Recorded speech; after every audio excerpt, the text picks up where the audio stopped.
আসসালামু আলাইকুম প্রিয় বন্ধুরা, আজকে আমরা দেখব যে দলিল ফিস ক্যালকুলেটর অর্থাৎ একটা দলিল করতে কী রকমের টাকা খরচ হয় সেই বিষয়ে আজকে আমরা আলোকপাত করব।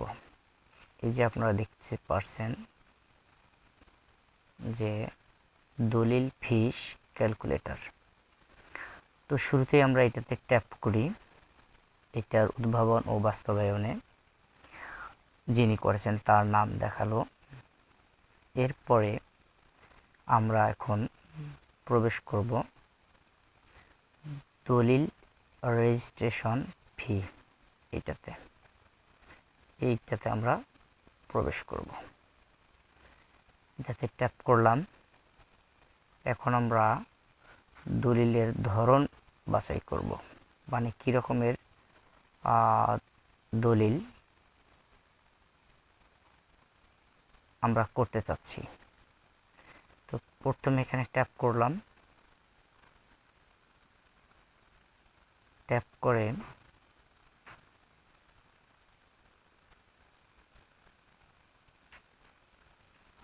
কি দলিল করব, শুরুতেই আমরা সাফ কবলা অর্থাৎ ক্রয় বিক্রয় দলিলটা দেখব।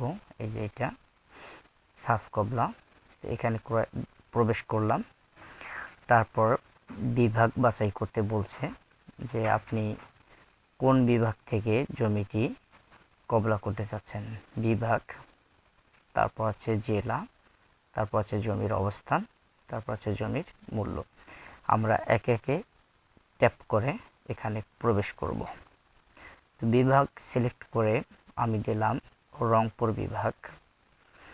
তারপর আসলো জেলা। জেলা, এই যে জেলা সিলেক্ট করে এখানে দিলাম নীলফামারী। জমির অবস্থান সিলেক্ট করে এটা দিলাম ইউনিয়ন অধিভুক্ত জমি। এখন সর্বশেষ যে বিষয়টা আসলো সেটা হচ্ছে জমির মূল্য, অর্থাৎ জমির মূল্য কত। এই জমির মূল্যর জায়গায় আমরা একটা প্রাথমিক মূল্য ধরলাম 5 লক্ষ টাকা। একক, দশক, শতক, হাজার, অযুত, লক্ষ, 5 লক্ষ টাকা। এটা আমরা ট্যাপ করলাম। তারপর এখন আমরা ফলাফল দেখব যে 5 লক্ষ টাকা জমির মূল্য হলে রেজিস্ট্রেশন খরচ কত হয়। এই যে ফলাফল, এখানে আমরা ট্যাপ করলাম।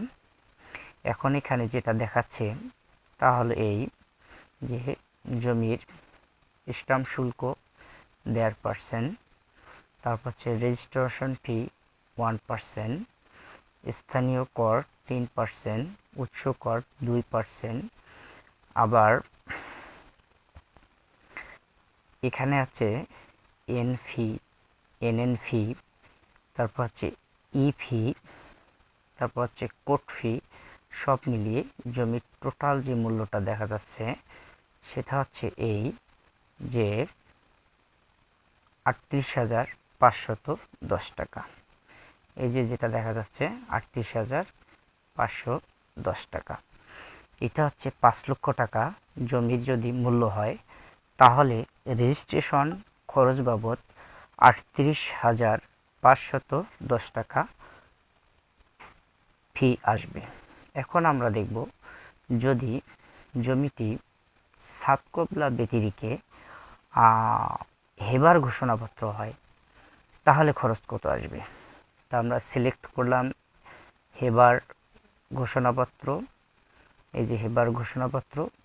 এখন আমরা ফলাফল দেখব, ফলাফলে ট্যাপ করব। ফলাফল দেখি, শুধুমাত্র হেবার ঘোষণাপত্রে জমির খরচ হবে মাত্র 2,110 টাকা, মাত্র 2,110 টাকা। এরপরে যদি আমরা বায়নামাপত্র দেখি যে বায়নামাপত্র হলে জমির খরচ কত হবে। এই যে বায়নামাপত্র, তো বায়নামাপত্র জমির মূল্য দিলাম, মনে করেন 7 লক্ষ টাকা। একক, দশক, শতক, হাজার, অযুত, লক্ষ। তাহলে জমির রেজিস্ট্রেশন খরচ আসবে 2300 টাকা, 2,300 টাকা। এভাবে আপনারা যে জমি ক্রয় করতে চাচ্ছেন তার দলিলটা কি হবে। আবার যদি বলি ওসিয়তনামা জমির দলিল খরচ কেমন হবে। মনে করুন ওসিয়তনামা জমির দলিল খরচ হচ্ছে কত, সেটা এখন যদি আমরা জানি তাহলে দেখুন ওসিয়তনামা 4,800 টাকা, 4,800 টাকা। এটা পৃষ্ঠার ওসিয়তনামা ডিপেন্ড করে পৃষ্ঠার ওপর, জমির দলিলের পৃষ্ঠার ওপর ওসিয়তনামা ডিপেন্ড করে। তো এই ছিল আজকের দলিল খরচের একটা আনুষঙ্গিক বিষয়। অনেকেই অনেকভাবে বের করে থাকে। তো সবাই ভালো থাকবেন, সুস্থ থাকবেন। আল্লাহ হাফেজ।